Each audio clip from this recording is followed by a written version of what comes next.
इस फिल्म की शुरुआत एक रहस्यमयी जगह को दिखाते हुए होती है, जहां पर एक आदमी अपनी बेटी को ढूंढ रहा होता है और तभी उसके सामने एक खतरनाक मॉन्स्टर आ जाता है और तभी इसकी आँख खुल जाती है, यानी कि ये एक सपना देख रहा था। इस आदमी का नाम गवान था। ये एक पहाड़ी पर बैठा था और तभी ये अपनी तरफ आते हुए एक ट्रक को देखता है और उस पर पत्थर बरसाने लगता है। इसका निशाना काफी अच्छा था। इसके पत्थर ट्रक पर जाकर लगते हैं और ट्रक अनबैलेंस हो जाता है। इसके बाद ट्रक में से एक आदमी निकल कर बाहर आता है। गवान उस ट्रक ड्राइवर के पास जाता है और उसे पीटने लगता है। वो उससे पूछता है कि बताओ मेरी बेटी कहाँ है, तुमने ही उसे किडनैप किया है। लेकिन ये दोनों आदमी उसे पीट कर भाग जाते हैं। जब गवान उस ट्रक को खोलता है तो उसमें बहुत सारे मासूम बच्चे होते हैं जिन्हें कि इन लोगों ने किडनैप किया था। वो इन सभी बच्चों में अपनी बेटी को भी ढूंढता है, लेकिन जब वो उसे नहीं मिलती तो वो वहीं पर बैठकर रोने लगता है। अब इतनी ही देर में यहाँ पर पुलिस भी पहुँच जाती है और पुलिस गवान को देखकर समझती है कि शायद यही इन बच्चों का किडनैपर है,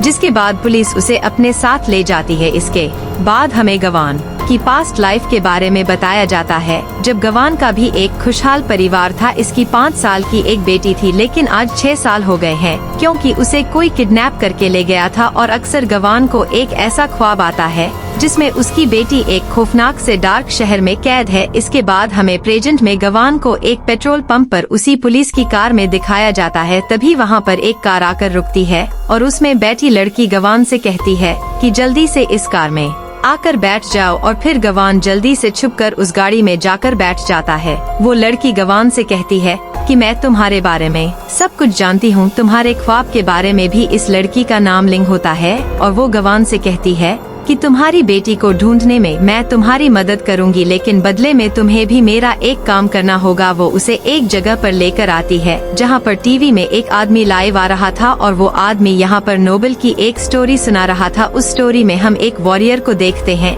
जिसके पीछे कुछ लोग लगे हुए थे जो कि उसे मारना चाहते थे, लेकिन तभी उस वॉरियर की बहन वहां पर आ जाती है जो कि उन सभी लोगों को मारकर उसे बचा लेती है। वहाँ पर एक ओल्ड वॉरियर भी होता है जो यह देखकर उस लड़की को मारने के लिए जाता है। अब वो वॉरियर अपनी बहन को नहीं बचा पाता, लेकिन वो ऊपर आकर उस बूढ़े वॉरियर को मार देता है और इस वॉरियर का नाम था कोंग वन। अब इसके बाद उस बूढ़े वॉरियर के शरीर पर लगी शील्ड इसके शरीर पर आकर चिपकने लगती है। अब जैसे ही वो पूरी शील्ड कोंग वन के शरीर पर आकर चिपक जाती है, उसमें एक आँख बन जाती है और वो उसका खून पीने लगती है। और साथ ही वो उससे कहती है कि अगर तुम उस मॉन्स्टर को मारने के लिए जा रहे हो तो मुझे भी साथ ले जाना। और अब जैसे ही वो ये सोचता है, कहानी पूरी हो जाती है जहाँ पर वो बिजनेसमैन स्पीच दे रहा था और वो बेहोश होकर गिर जाता है। अब जैसे ही ये कहानी खत्म होती है, दूसरी तरफ लिंक क्वेन को बताती है कि इस नोवेल के आखिर में वो वॉरियर इस मॉन्स्टर को मारने वाला है। लेकिन अजीब बात यह है कि इस नोवेल का असर असली जिंदगी में भी हो रहा है। नोवेल की जिंदगी और असली जिंदगी आपस में मिक्स हो रही है और अगले 3 दिन में अपनी नोवेल में ये उस मॉन्स्टर को मारने वाला है। लेकिन हैरानी की बात यह है कि जब उस कहानी में उस मॉन्स्टर को मारने की बात आती है तो मेरे बॉस यानी कि वो बिजनेसमैन आदमी बेहोश हो जाता है और इससे पहले 9 दिन बाद मेरे बॉस की जान जाए। तुम्हें मेरी मदद करनी होगी, बदले में मैं तुम्हारी बेटी ढूंढ के दूंगी। हमने ऑलरेडी 5 लड़कियां ढूंढ ली हैं, जिसमें से जरूर एक तो तुम्हारी बेटी होगी जो कि डीएनए टेस्ट से पता चल जाएगा। लिंगस बताती है कि ये नोबलिस्ट दूसरे शहर में रहता है और तुम्हें वहां जाकर उससे मारना होगा। इसीलिए ग्वेन दूसरे शहर में उसे मारने के लिए जाता है और जब वो नोबलिस्ट ग्वेन से पूछता है कि तुम यहाँ पर क्यों आए हो तो गोयन उससे कहता है कि मैं तुम्हारा फैन हूँ। और ये बात सुनकर वो नोवेलिस्ट काफी खुश होता है और इन दोनों में बातचीत होने लगती है। अब एक दिन ग्वेन उस नोवेलिस्ट से बात करने के बाद अपनी डायरी वहीं पर छोड़ जाता है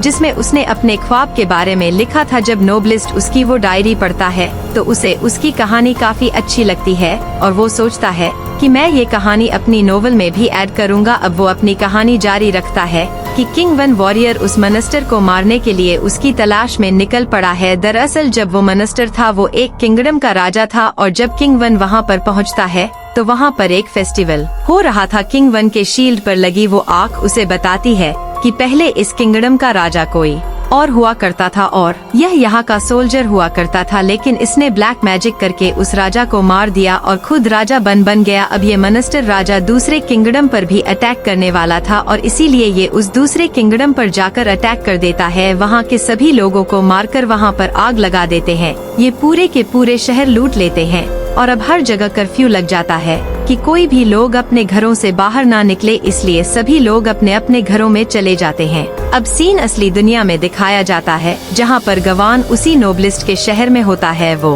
अपने होटल में आराम कर रहा था, लेकिन तभी वहाँ पर लिंग आती है और उसे मारने लगती है। वो कहती है कि मैंने तुम्हें नोबलिस्ट को मारने के लिए भेजा था, ना कि दोस्ती करने के लिए। लेकिन तभी वहाँ पर नोबलिस्ट आ जाता है, इसीलिए लिंग वहाँ से चली जाती है और वो नोबलिस्ट गवान को उसकी डायरी देता है। अब उनको लगता है कि चलो मैं इस नोबलिस्ट को मार ही देता हूँ, लेकिन वो ऐसा नहीं कर पाता। नोबलिस्ट गोयन से कहता है कि तुम्हारी डायरी में तुम्हारी जो कहानी है उसी के आधार पे मैंने अपने नोवेल की कहानी को आगे बढ़ाया है। वो फिर से उससे डायरी लेकर अपनी नोवेल की कहानी आगे लिखने लगता है। इसके बाद हम फिर से नोवेल की कहानी में आते हैं, जहाँ पर कोंग वन जब एक रास्ते से गुजर रहा होता है तो वहाँ पर उसे एक छोटी बच्ची नजर आती है। उसके छोटे भाई की डेथ हो चुकी थी। वो उसके साथ जाता है और वो छोटी बच्ची फ्लूट बजाने लगती है, जिसकी आवाज सुनकर वहाँ पर कई सारे वॉरियर आ जाते हैं और उन पर अटैक करने की कोशिश करते हैं। लेकिन कोंग वन उस बच्ची को लेकर वहाँ से भाग जाता है। अब जैसे ही शाम होने लगती है, उन वॉरियर्स की ताकत कम पड़ने लगती है और इसी का फायदा उठाते हुए कोंग वन उस बच्ची को लेकर वहाँ से चला जाता है। इसके बाद हम रियल लाइफ में आते हैं, जहाँ पर गैन ये डिसाइड कर लेता है कि मैं इस नोबलिस्ट को मार दूंगा। वो उसकी तरफ एक पत्थर मारता है, जिससे वो बेहोश हो जाता है और अब वो उसे मारने ही वाला होता है कि तभी उसे एक गाने की आवाज आती है, जो कि वो अपनी बेटी के लिए गाया करता था। जब वो इधर उधर जाकर देखता है तो पाता है कि एक 10 से 1 साल का लड़का वो गाना गा रहा था। तो वो उससे पूछता है कि तुमने ये गाना कहाँ से सीखा, बताओ मेरी बेटी कहाँ पर है, क्योंकि वो हर हाल में अपनी बेटी से मिलना चाहता था। लेकिन वो लड़का उससे डर जाता है और वहाँ से भागने लगता है और अब गैन उसका पीछा करने लगता है। वो उसके पीछे एक जगह पर आ जाता है, जहाँ पर वो अपनी बेटी के किडनैपर्स को पूछता है। वो उन्हें मारकर उनसे पूछने लगता है कि बताओ मेरी बेटी कहाँ पर है, जिस पर वो किडनैपर कहता है कि उसे बेहोश करने के लिए मैंने कुछ ज्यादा डोज दे दी थी, इसलिए वो इस दुनिया में नहीं रही। ये देखकर गैन को बहुत गुस्सा आता है। वो उसे मारने लगता है, लेकिन तभी यहाँ पर लिंग आ जाती है और वो उसे अपनी गाड़ी में बैठा लेती है। वो कहती है मैं तुम्हारी मदद करूँगी, जिस पर गोयन कहता है कि मुझे किसी भी तरह से उस किडनैपर को पकड़ना है, मुझे उसे जान से मारना है और तुम परेशान मत हो, मैं तुम्हारा भी काम कर दूंगा, लेकिन मुझे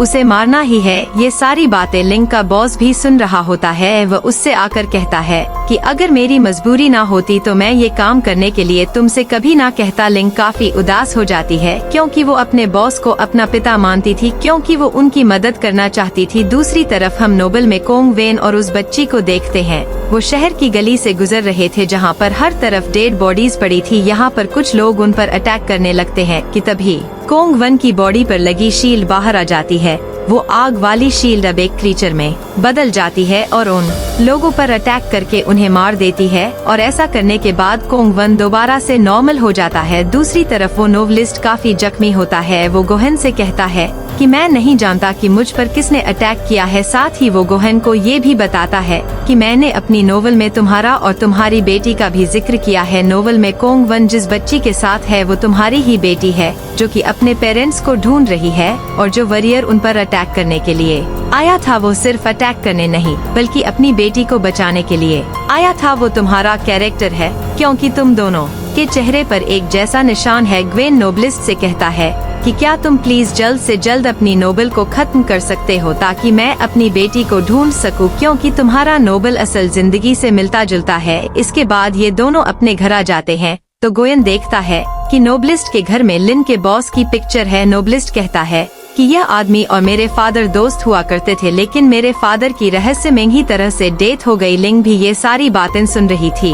अब उसकी बातों से लिंग को भी अंदाजा हो जाता है कि उसके बॉस झूठ कह रहे थे कि ये नोबलिस्ट उसे मारना चाहता है। लिंग को समझ आ जाता है कि नोबलिस्ट के फादर और मेरे बॉस आपस में बिजनेसमैन थे और लिंग के बॉस ने ही उसके फादर को मारा था और वो सिर्फ एक्टिंग कर रहा था ताकि वो उनके बेटे को भी मार सके। लिंग अपने बॉस को फोन करती है और कहती है कि मुझे आप पर काफी भरोसा था, लेकिन आप तो अपना काम पूरा होने के बाद मुझे भी मरवा देंगे और अब मैं तुम्हारा कोई भी काम नहीं करूँगी। जिस पर उसके बस के आदमी उसे किडनैप कर लेते हैं। दूसरी तरफ गोयन को भी पता चल जाता है कि आखिर सच्चाई क्या है। वो उसे लेकर एक लाइब्रेरी में आ जाता है ताकि वो अपनी जान बचा सके, लेकिन वहाँ पर भी लिंग के बॉस के आदमी आ जाते हैं और अब यहाँ पर इन लोगों में लड़ाई होने लगती है। अब इसके बाद हम नोवेल की दुनिया में आ जाते हैं, जहाँ पर कि कोंग वन उस बच्ची के साथ उस मनस्टर राजा को मारने के लिए जा रहा होता है। उस मनस्टर के सारे वॉरियर, सारे पहरेदार रात में सोए हुए थे, क्योंकि रात में उनकी शक्तियाँ चली जाती थी। अब वो जोर जोर से उस मनस्टर को आवाज देने लगता है, लेकिन एक अजीबोगरीब सा दिखने वाला बड़ा सा मनस्टर उसके सामने आता है,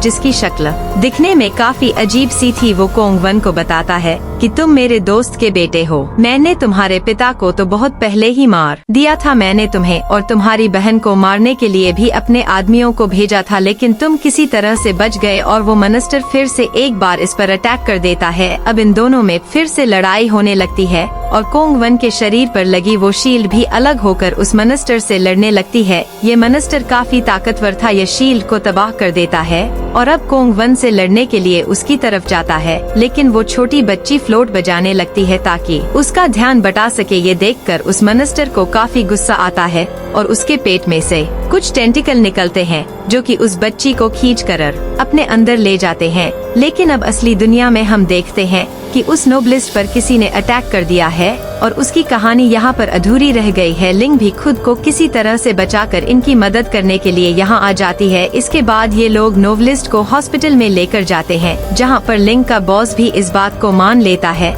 कि मैं नोबलिस्ट को मारना चाहता हूँ और इसके पीछे की सच्चाई क्या है। जब ग्वेन को सारी बात समझ आ जाती है तो वो डिसाइड करता है कि वह खुद इस नोवेल को पूरा करेगा, क्योंकि भले ही लिंग का बॉस उस नोवेल से कनेक्ट होने की एक्टिंग कर रहा था, लेकिन उस नोवेल में वो जो बच्ची थी वो सच में गोयन की बेटी थी। बस उसे रोकने के लिए आता है, लेकिन लिंग उसे पीछे धकेल देती है। वहीं दूसरी तरफ नोवेल में जो कि गोन का फिक्शनल कैरेक्टर था, जिसके चेहरे पर वो निशान था, उसे भी समझ आ जाता है कि उसका मनस्टर राजा धोखेबाज है, जैसे कि असली दुनिया में वो बॉस धोखेबाज था, इसलिए वो उस पर अटैक कर देता है। अब इसके बाद वो वॉरियर और कोंग वन मनस्टर से काफी लड़ाई करते हैं और फिर वो उसके चेहरे पर लगी हुई उस तलवार को नीचे खींच देते हैं, जिससे उस मनस्टर के 2 टुकड़े हो जाते हैं और यहीं पर इस नोवेल की एंडिंग हो जाती है। लेकिन ग्वेन अभी भी काफी परेशान होता है, क्योंकि उसे उसकी बच्ची को ढूंढने के बारे में कोई भी इंफॉर्मेशन नहीं मिली थी। लेकिन तभी उसकी नजर हॉस्पिटल से बाहर जाती है, जहां उसे वही बच्चा नजर आता है जो कि गाना गा रहा था। वो भाग के हॉस्पिटल से बाहर आता है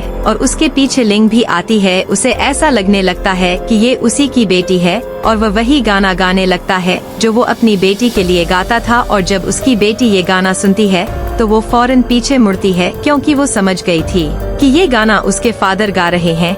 इसके बाद हमें नोवेल का भी आखिरी सीन दिखाया जाता है, जहाँ पर वो बच्ची मनस्टर के पेट से जैसे तैसे बाहर आ जाती है और उस वॉरियर का मास्क हटाकर अपने फादर के फेस को टच करती है, यानी कि वो बच्ची और उसके फादर मिल चुके थे और असली दुनिया में भी ग्वेन को उसकी बेटी मिल गई थी। और यहीं पर यह बेहतरीन फिल्म खत्म हो जाती है। दोस्तों, वीडियो अच्छी लगी हो तो वीडियो को लाइक और चैनल पर पहली बार आए हैं तो चैनल को सब्सक्राइब कर ले। मिलते हैं हमारी अगली वीडियो में।